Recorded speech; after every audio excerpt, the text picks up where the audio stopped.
Kuasa salib Kristus membebaskan setiap kita orang-orang yang percaya kepadanya, kita yang terbelenggu, kita yang tertutup, kita yang terhilang, kita yang binasa, kita yang rusak, kita yang hancur.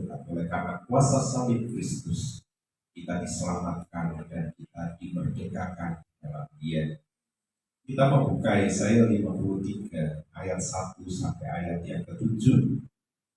Kita akan membacanya silih berganti. Saya baca ayat 1, Bapak Ibu Saudara baca ayat yang kedua sampai di ayat yang ke-7. Sudah ketemu Bapak Ibu Saudara?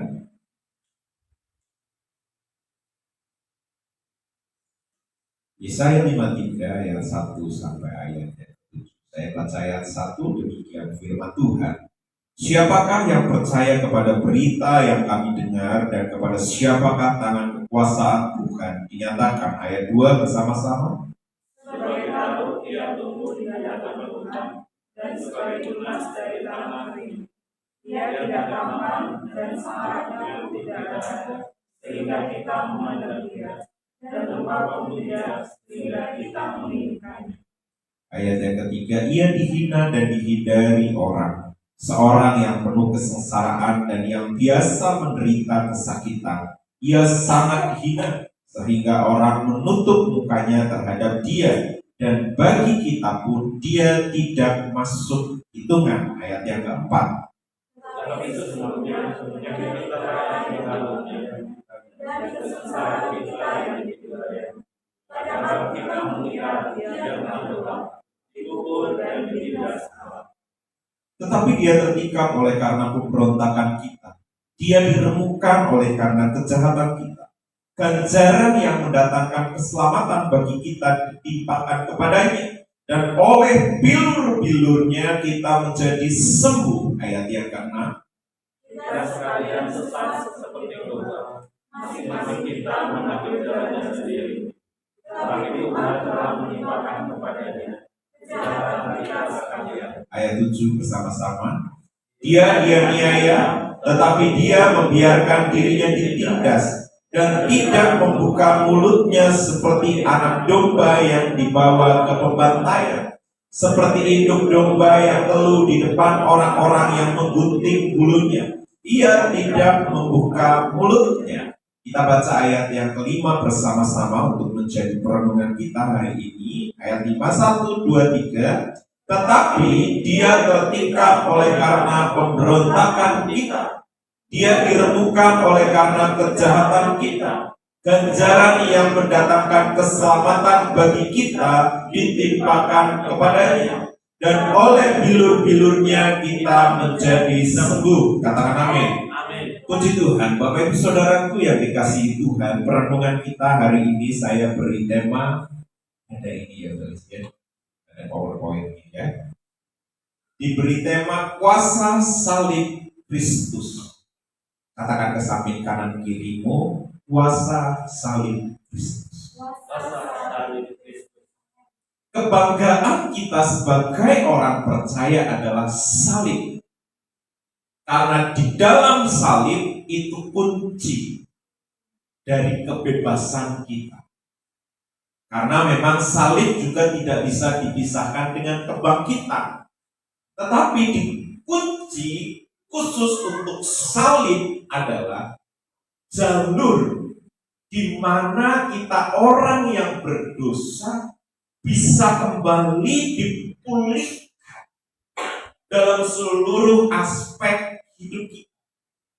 Ketika kita membaca dalam kitab Yesaya 53, kita mendapati bagaimana dia yang tidak berdosa, dia yang mulia, dia yang agung, dia yang luar biasa di dalam segala kemegahannya, tetapi ia rela datang ke dunia ini. Dikatakan di ayat 3 sampai ayat yang ke-7 bagaimana penderitaan yang harusnya kita pikul, penderitaan yang seharusnya kita bawa, penderitaan yang seharusnya kita kenakan di dalam kehidupan kita, tetapi sekarang posisinya diganti oleh Tuhan Yesus. Berita kabar tentang keselamatan ini terjadi terus berkesinambungan. Sejak manusia jatuh di dalam dosa, bagaimana Allah sendiri sudah memprakarsai karya penyelamatan bagi manusia. Kejadian 3 ayat 15, dan keturunan perempuan akan meremukkan kepala dan ular akan menyerang tumit dari perempuan. Itu sudah janji daripada Allah tentang karya penyelamatan, bahwa akan datang seorang penyelamat. Nah, melalui keturunan perempuan, yaitu Yesus Kristus. Hal itu dilanjutkan dengan karya Allah, bagaimana penebusan dosa hanya bisa dilalui melalui darah dan kurban. Maka hari itu juga pembunuhan pertama terjadi di Taman Eden. Allah mengambil binatang yang kalau ditafsirkan ke dalam teologisnya itu adalah domba. Allah mengambil domba. Kulitnya dilepas, diganti menjadi pakaian untuk manusia. Yang tadi manusia berusaha dengan kekuatannya sendiri menutupi dengan pakaian yang dibuatnya dari daun pohon ara yang sifatnya terbatas, mudah rusak, mudah robek. Tetapi Allah menggantikan dengan kulit binatang. Itu sudah rancangan dan rencana Allah dari mulanya untuk semua manusia berdosa. Maka peristiwa salib adalah peristiwa kurban. Kemarin Bapak Ibu pada makan daging kurban. Ada yang sapi, ada yang kambing. Tetapi kalau di dalam kurban, yang dimaksud adalah domba. Ya, itu perlambangan. Kenapa kita sekarang orang Kristen tidak lagi memberi kurban? Karena sudah kurban ada di dalam Kristus Yesus. Bapak Ibu tidak perlu setiap tahun. Itu kalau dulu di zamannya orang Yahudi, hukum Taurat itu setiap tahun. Jadi Bapak Ibu seperti sama seperti saudara kita. Setiap tahun membawa kurban, domba, sapi, ya, dibawa ke para imam untuk apa? Penghapusan dosa. Sifatnya sementara, tetapi Kristus mengerjakan itu di atas kayu salib. Maka di sini dikatakan peristiwa salib adalah peristiwa di mana Tuhan, perhatikan, Tuhan ditikam, Tuhan diremukkan, Tuhan dihukum, Tuhan dicambuk, dan akhirnya Tuhan mati. Bagi dunia ini kebodohan.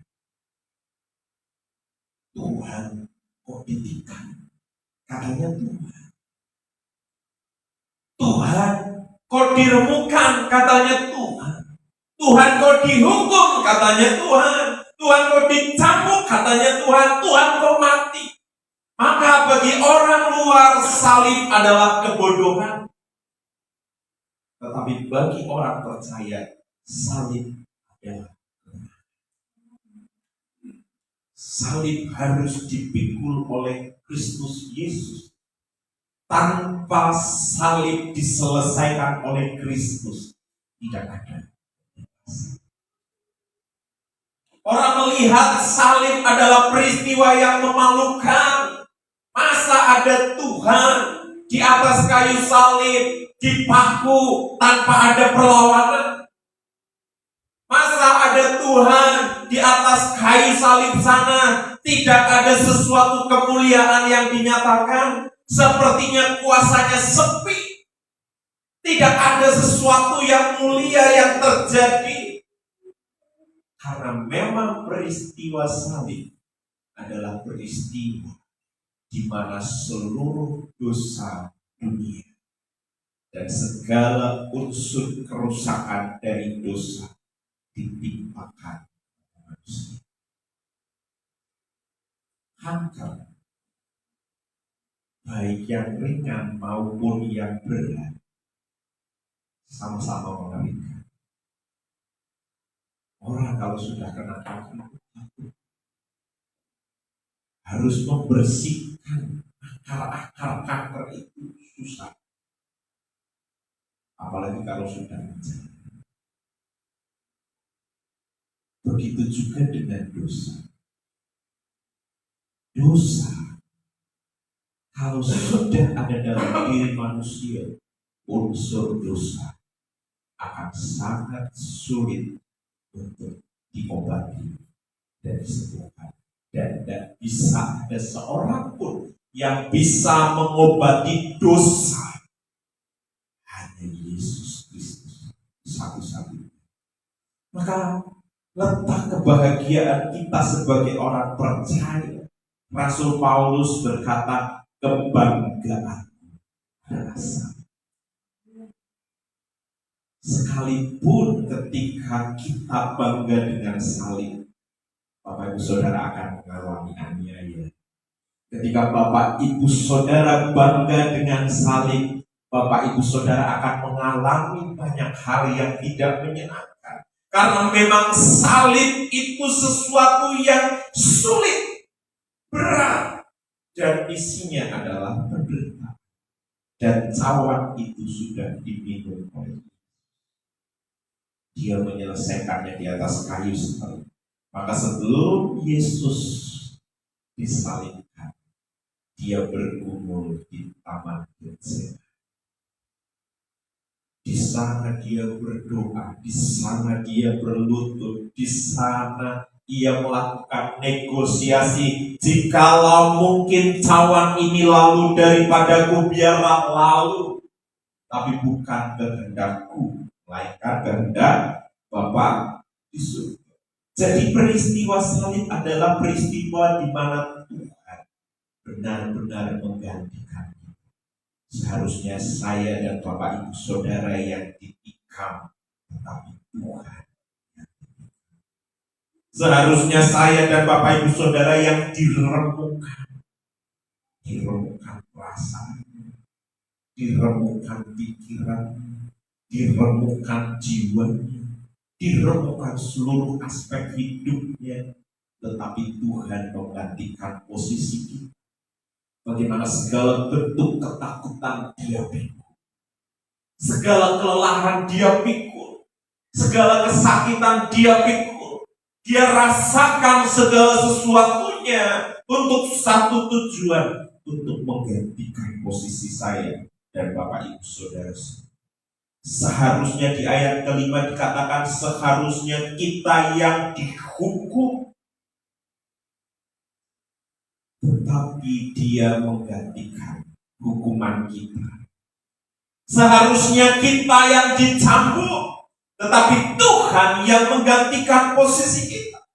Seharusnya kita yang mati dan binasa, tetapi Tuhan Yesus yang menggantikan kita. Dia harus mati, tapi kita bersyukur di hari yang ketiga Tuhan Yesus bangkit dari antara orang mati. Amin. Dia memberitahukan bahwa letak kemenangan hidup kita orang percaya ada pada kayu salib.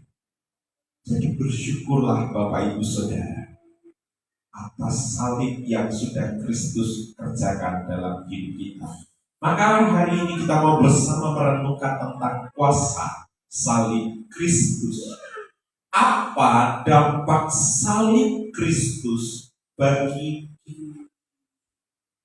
Ya, apa dampak salib Kristus bagi kita, orang-orang yang percaya kepadanya? Maka kita coba buka di dalam Roma 8 ayat 1 sampai 2. Yang sudah menemukan bisa tolong langsung dibaca. Roma 8 ayat 1 sampai 2. Salib mengubah hati orang percaya. Sudah ketemu? Ada yang ketemu? Boleh langsung dibaca dengan suara yang sangat-sangat keras biar kita semua mendengar.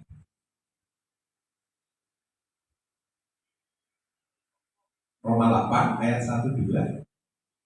Demikianlah sekarang tidak ada penghukuman bagi mereka yang ada di dalam Kristus Yesus. Roh yang memberi hidup telah memerdekakan kamu dalam Kristus dari hukum dosa dan hukum maut. Ya, jadi roh itu memerdekakan saya, Bapak Ibu Saudara. Jadi dampak salib dalam hidup kita adalah salib mengubah hati orang percaya. Katakan ke samping kanan kiri, salib mengubah hati orang percaya. Kamu termasuk yang percaya bukan? Bohong enggak? Karena tidak semua orang Kristen itu percaya. Tidak semua orang Kristen hatinya diubahkan. Tidak semua orang percaya rela untuk hidupnya dibaharui di dalam Kristus Yesus. Masih banyak orang Kristen yang pakai standar hidupnya aku, bukan Kristus. Kalau aku suka, aku lakukan. Kalau aku tidak suka, sekalipun itu perintah firman, aku tidak akan lakukan. Kalau aku suka, aku akan berbuat ini, berbuat itu. Tetapi kalau aku tidak, maka kenapa salib mengubah hati orang percaya? Karena orang yang percaya kepada Tuhan, identitas hidup akan terus dibenahi. Karena mereka adalah orang-orang yang merdeka. Maka di sini dikatakan salib membuat saya sadar bahwa saya orang berdosa. Pada saat yang sama, saya juga menyadari bahwa saya orang berharga. Salib membuat saya sadar saya orang berdosa. Tetapi ketika kita memandang salib Kristus, kita juga sadar saya ini berharga. Sekalipun saya berdosa, Tuhan mau datang untuk membebaskan saya, memerdekakan saya, membuat saya orang yang hidupnya berkemenangan. Saya diselamatkan di saat tidak ada seorang pun yang peduli dengan hidup saya, tapi Tuhan mau datang buat saya. Jadi saat Bapak Ibu Saudara memandang salib, hal yang Bapak Ibu Saudara ingat, saya orang berdosa. Tetapi di satu sisi, ketika kita memandang salib, karena salib juga saya orang berharga. Buktinya apa? Yesus mau datang buat saya. Jadi Bapak Ibu Saudara, belajar untuk melihat ke dalam diri kita. Saya berharga, sekalipun saya orang berdosa. Maka dalam proses ini mari belajar melalui salib, supaya hati dan hidup kita ini juga diubah. Hati ini seringkali juga jahat. Ada mereka akan memikirkan sesuatu yang tidak baik ketika kita tidak hidup dengan Tuhan. Maka kenapa saya mengatakan salib mengubah hati orang percaya? Karena orang yang percaya kepada Kristus pasti ia mau mendekatkan hidupnya kepada Tuhan. Amin. Tapi kalau orang Kristen hanya sekedar Kristen saja, yang penting KTP-nya Kristen, tapi nggak ada dampak dan perubahan sesuatu pun di dalam hidup, maka suami dan istri bisa saling mengingatkan, anak bisa mengingatkan, orang tua bisa mengingatkan anak.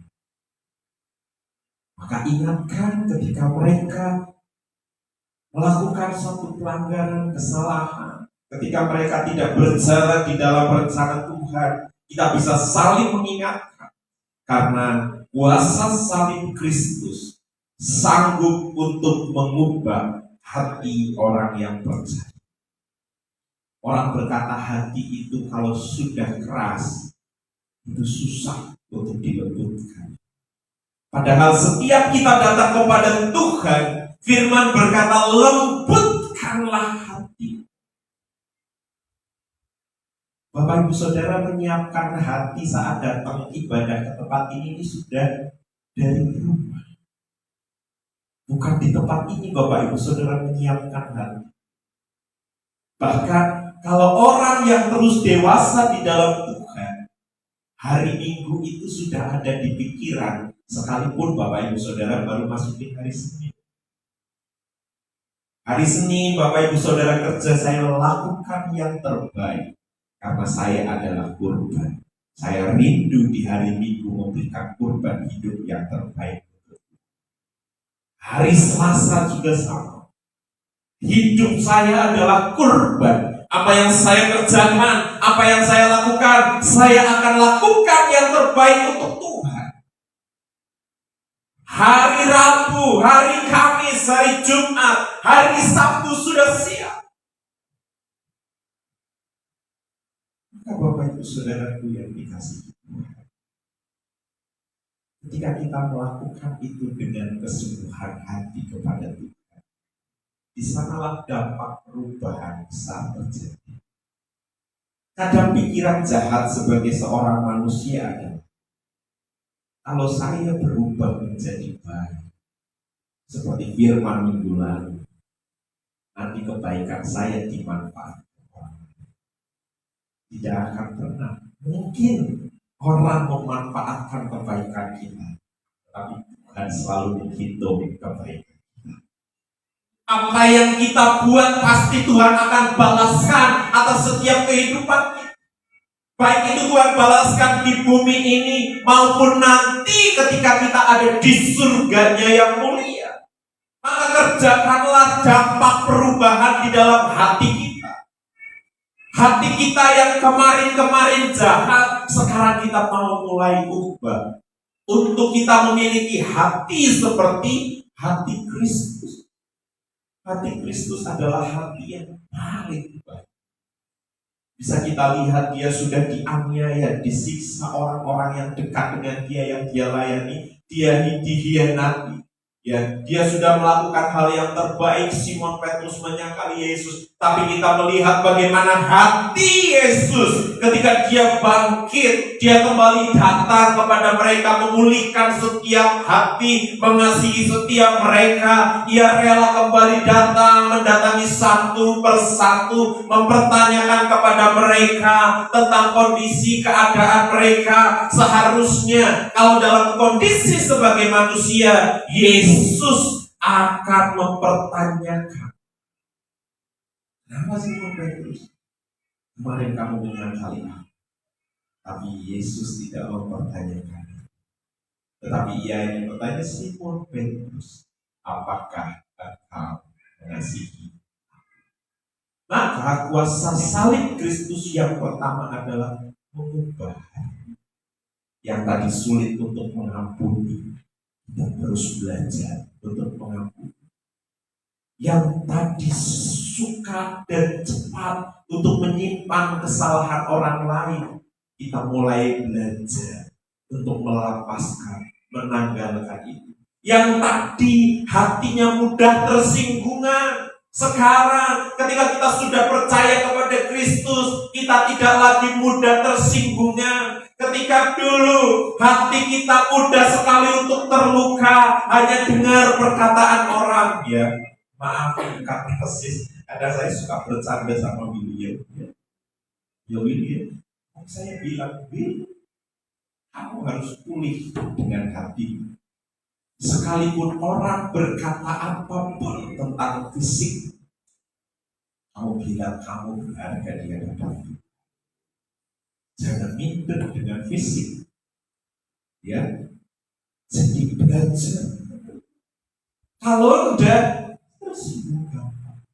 Tetapi orang-orang yang hatinya pulih di dalam Tuhan, orang mau ngomong apapun gak berpengaruh. Orang mau menceritakan apapun gak berpengaruh. Banyak orang ketika saudara-saudaranya atau orang-orang lagi pada ngobrol dibikin, jangan itu orang lagi ngomongin saya, pasang klipnya dilebar-lebarin. Wah, saya dengar dia ngomong apa.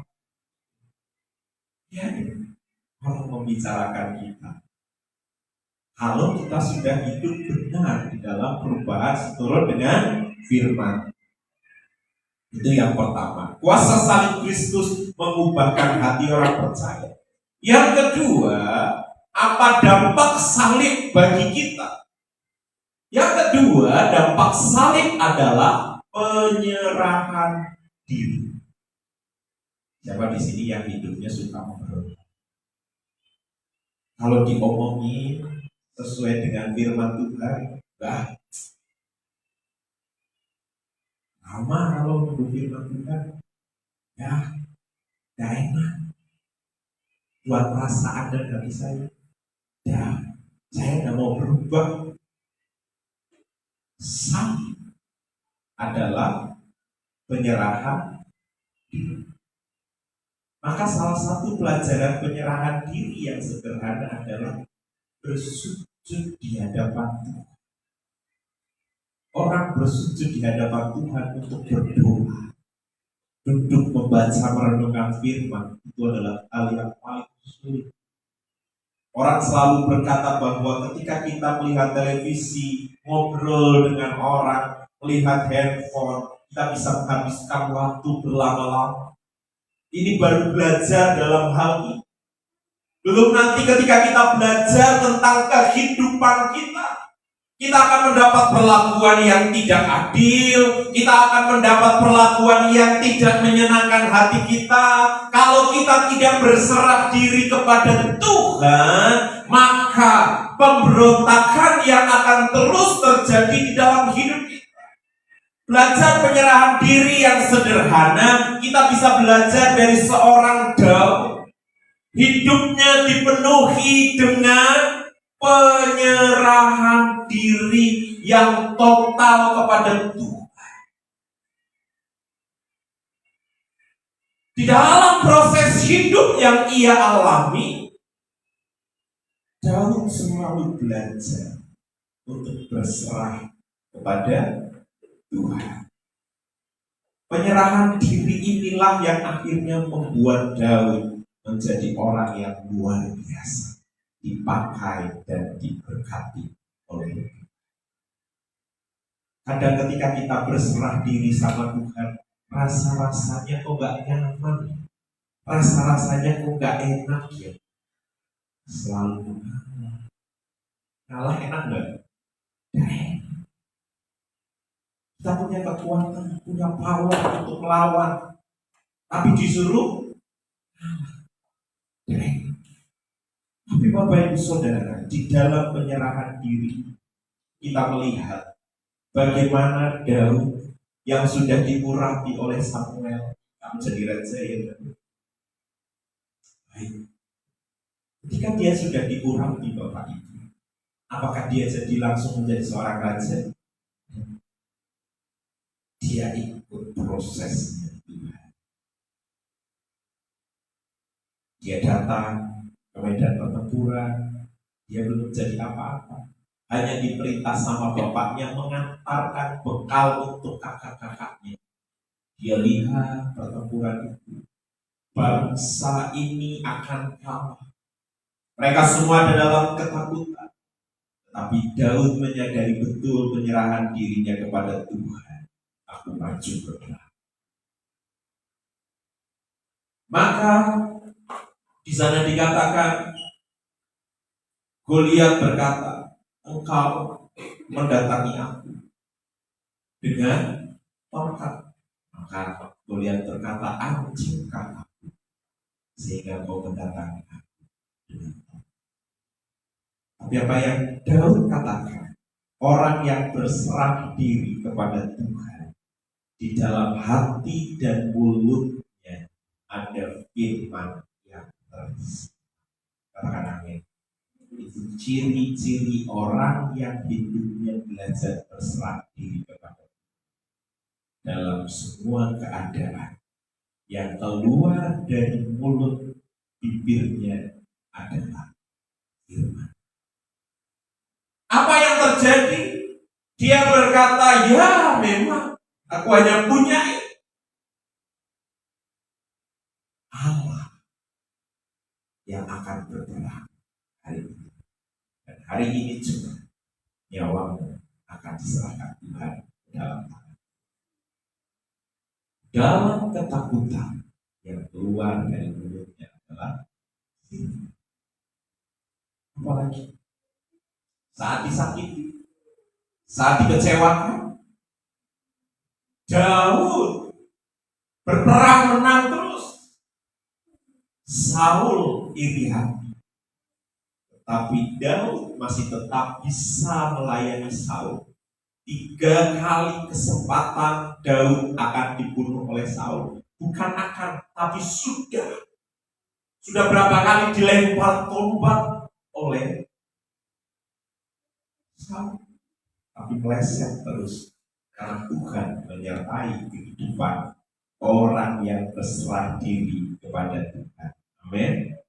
Rencana orang sejahat apapun sekalipun itu sudah di depan mata, kalau kita hidupnya berserah diri kepada Tuhan, maka apa yang jahat, baik itu yang dirancangkan oleh manusia ataupun kuasa si setan, itu tidak berlaku atas hidup orang yang percaya. Ada pagar perlindungan yang sempurna daripada Tuhan kepada orang-orang yang sadar bahwa hidupku ada di tangan Tuhan. Daud menyadari 3 kali dia dilakukan dari rencana pembunuhan Saul. Saul sudah melempar tombak langsung di hadapan Daud saat dia sedang memainkan kecapi untuk orang yang berserah diri, hidupnya dipelihara dan dilindungi oleh Tuhan. Maka dia lari dari satu tempat ke tempat yang lain, dikejar-kejar terus oleh Saul. Seharusnya hati Daud menjadi pahit, menjadi marah, menjadi kecewa, ingin melawan. Dia punya banyak teman, kurang lebih ada sekian ratus orang yang datang kepada Daud, bukan orang sembarangan, sekalipun mereka orang-orang yang memiliki kepahitan, mereka punya masalah, hutang piutang dan persoalan lain sebagainya, tapi kurang lebih ada 600 orang yang datang sama Daud. Dan hari itu Saul sedang mengejar-ngejar. Ketika di gua Adulam, dekat gua, apa yang terjadi di sana? Saul ingin pulang hajar Bapak Saudara. Sakit perut, mules. Dia mau masuk ke gua. Di sana dia buang hajar. Gak tahu dia kalau di dalam ada. Maka hari itu kesempatan pertama Tuhan menyerahkan nyawa Saul ke dalam tangannya. Tapi orang yang berserah diri, dia tidak akan mengambil keputusan tanpa izin dari Tuhan. Maka ketika dia melangkah, dia pegang pucuk jubah dari Saul. Hatinya gemetaran. Dia ingat kepada firman. Apa firman yang dikatakan? Tidak layak menjamah orang yang diurapi. Kesempatan sudah ada? Sudah. Orang yang berserah diri kepada Tuhan, firman menguasai hidupnya, dia akan dipimpin oleh firman. Sekalipun hari itu sudah ada kesempatan untuk dia akan cepat menjadi seorang raja, tapi dia berkata, tidak layak menjamah orang yang diurapi. Dia hanya potong pucuk jubah itu, dan dia kembali ke tempat yang jauh dan berteriak, Tuhan, hari ini nyawamu diserahkan Tuhan kepadaku. Tapi aku tidak melakukannya karena aku tahu engkau orang yang diurapi. Tetapi ternyata Saul gak berhenti sampai di situ. Sekalipun Daud belajar berserah diri kepada Tuhan dan tidak melakukan apa yang tidak harus dia lakukan, Saul masih terus mengejar-ngejar dia. Sampai kurang lebih 3 kali Tuhan percayakan, Tuhan kasih kesempatan untuk Daud membunuh Saul. Tetapi orang yang berserah diri, dia menyerahkan segala sesuatunya kepada Tuhan. Biar Tuhan yang membalas, biar Tuhan yang berperkara, dia hanya melakukan apa yang Tuhan mau untuk dia lakukan. Itu orang yang berserah diri. Dia menahan kemarahannya, dia menahan segala bentuk rasa sakitnya, dia menahan segala sesuatunya. Dan ketika kita membaca kitab Mazmur, memang dia punya sakit hati. Dia katakan kepada Tuhan, Tuhan aku sakit hati. Dia kecewa, dia katakan sama Tuhan, Tuhan aku kecewa. Dia marah, dia ucapkan isi hatinya kepada Tuhan, Tuhan aku marah. Bahkan sampai dia berkata, aku menggenangi tempat tidurku dengan air mata. Hanya nangis sama Tuhan. Dia hanya cerita sama Tuhan. Dia hanya katakan semua pergumulannya sama Tuhan. Dikatakan tempat tidur digenangi dengan air mata. Laki-laki kok cengeng. Tetapi itu ungkapan hati Daud di hadapan Tuhan. Maka dia mengenal Tuhannya dengan luar biasa. Bapak Ibu Saudara, ini dampak dari salib. Kita belajar untuk menyerahkan diri kita total. Ya, bukan seperempat, bukan setengah, total. Dan salib yang kita pikul hanya salib hidup kita sendiri, bukan salib tetangga kita, bukan salib saudara-saudara kita, salib kita sendiri yang kita pikul. Dan persoalan yang Tuhan izinkan terjadi atas hidup kita adalah baik. Katakan sama-sama di kanan kiri, punya masalah, itu baik buat kamu. Ya, punya masalah itu baik buat kita, supaya kita menggenangi tempat tidur kita dengan tetesan air mata sampai akhir nanti ketika kirbat doa kita penuh, itu akan dituangkan menjadi jawaban doa yang luar biasa di hadapan Tuhan. Setiap tetesan air mata kita tidak pernah sia-sia. Setiap tetesan air mata kita yang diarahkan kepada Tuhan itu diperhitungkan oleh Tuhan. Dia tidak pernah membiarkan anak-anaknya di dalam pergumulannya. Maka isi hidup kita dengan firman dan doa. Nangislah saat kita berdoa. Jangan nangis saat nonton sinetron. Nonton drakor, udah nangis. Sedih saya. Kenapa sedih? Ya bude saya kalau nonton sinetron itu bisa sampai nangis. Dia tisu. Hanya nonton sinetron. Nangislah di dalam tuh, dalam setiap pergumulan kita. Sampai berapa sering Daud berkata setiap dia ada pergumulan, dia ungkapkan itu semua kepada Tuhan. Maka kebanggaan kita orang percaya adalah salib. Karena salib sanggup mengubah hidup saya. Salib sanggup mengubah hidup Bapak Ibu Saudara. Bahkan salib sanggup mengubah dunia. Siapa orang-orang yang melakukan banyak sekali misi-misi perdamaian? Siapa orang yang mencetuskan penghapusan perbudakan yang didasari oleh kasih? Dia adalah orang yang dibekali oleh firman.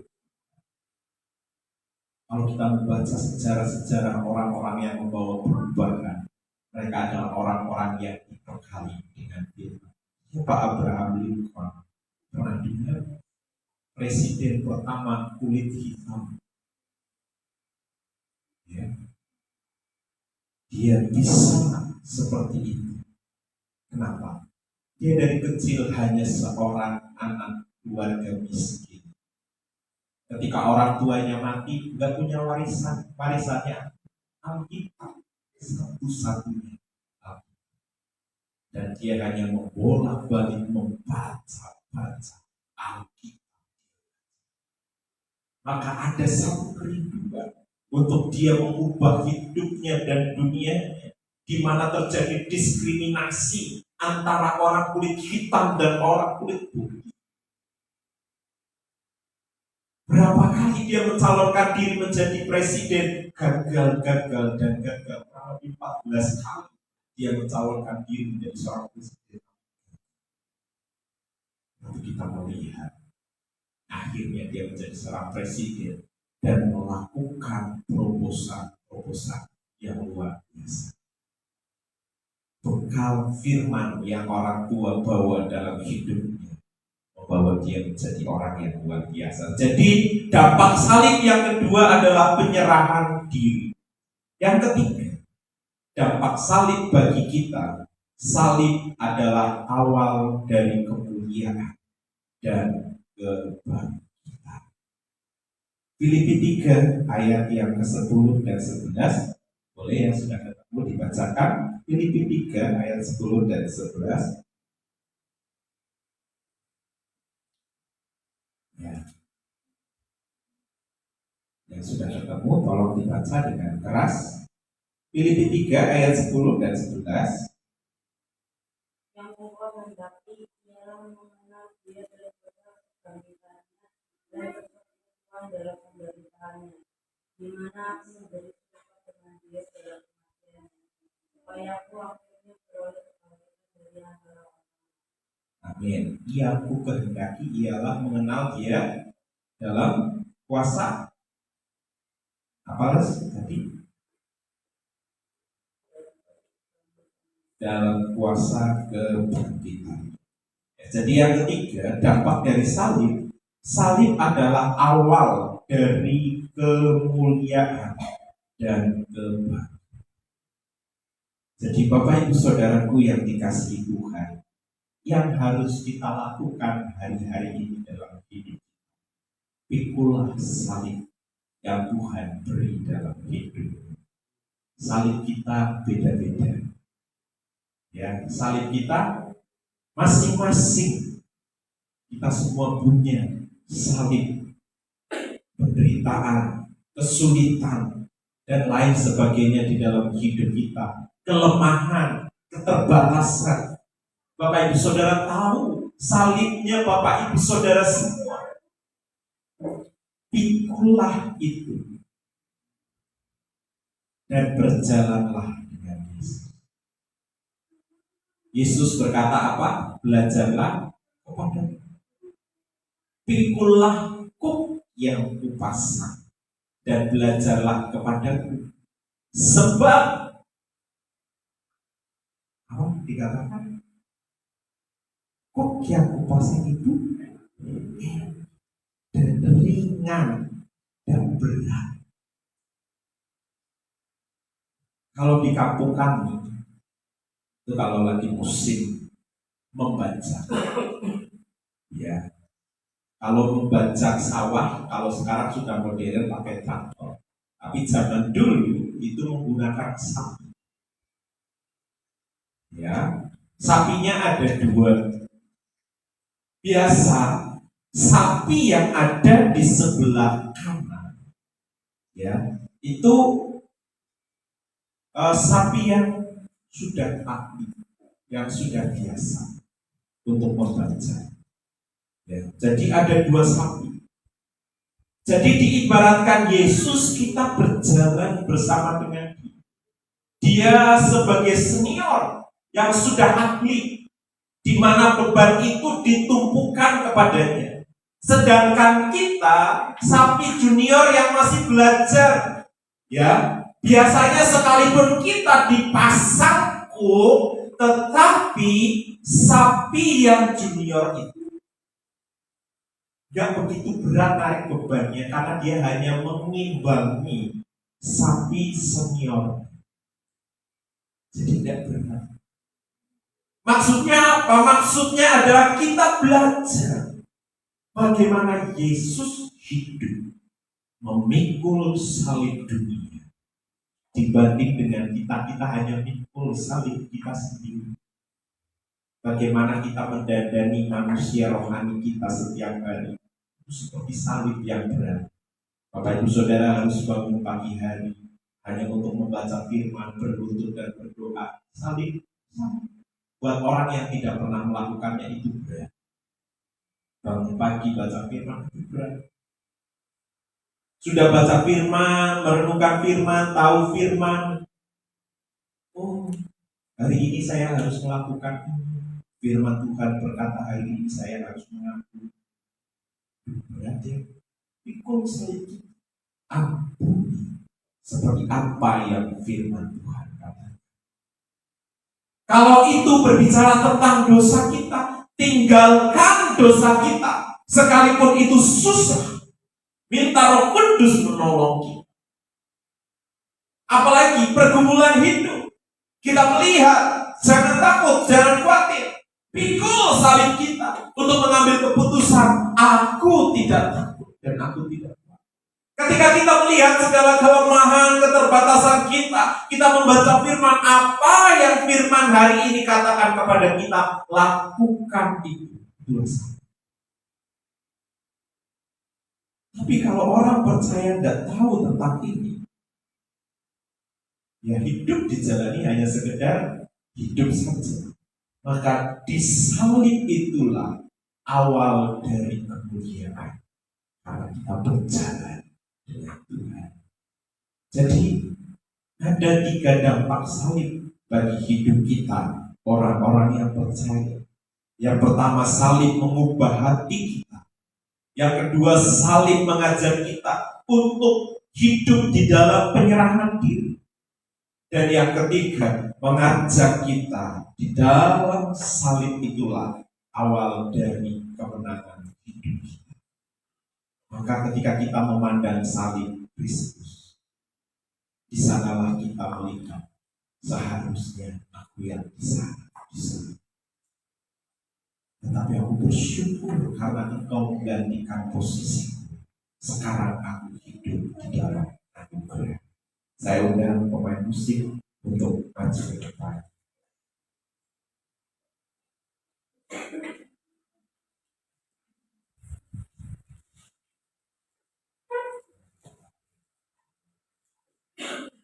Kita mau siapkan hati kita, Bapak Ibu Saudara, masuk di dalam perjamuan kudus. Salib Kristus sanggup mengubahkan hati kita. Hati yang keras diubah menjadi hati yang lembut. Belajar hidup di dalam penyerahan diri, sekalipun itu tidak nyaman, tapi belajar dan terus belajar. Karena di dalam salib, di sanalah awal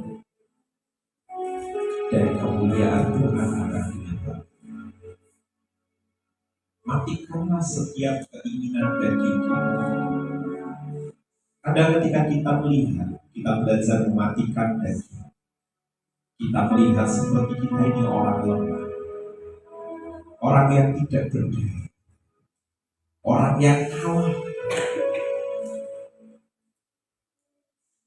Katakanlah hal-hal yang baik saat kita diperhadapkan pada sesuatu yang tidak menyenangkan. Perkatakanlah hal-hal yang baik dan benar juga saat orang lain memperlakukan kita tidak adil dan tidak benar. Perkatakanlah hal yang baik, sekalipun itu berat dan sulit, itulah salib kita. Kau akan melihat bagaimana Tuhan perhitungkan rasa sakit yang kau alami. Tuhan perhitungkan setiap tetesan air mata yang mengalir di matamu. Dia menampung. Tetap lakukan yang benar, lakukan yang baik, itulah salib. Sekalipun kita sakit, kita susah, tetapi pikulah salib pada Yesus, dan kau akan melihat kemuliaannya dinyatakan. Sekalipun kadang pelan, kadang cepat, teruslah setia di dalam Dia. Ya masyarakat anugerah-Mu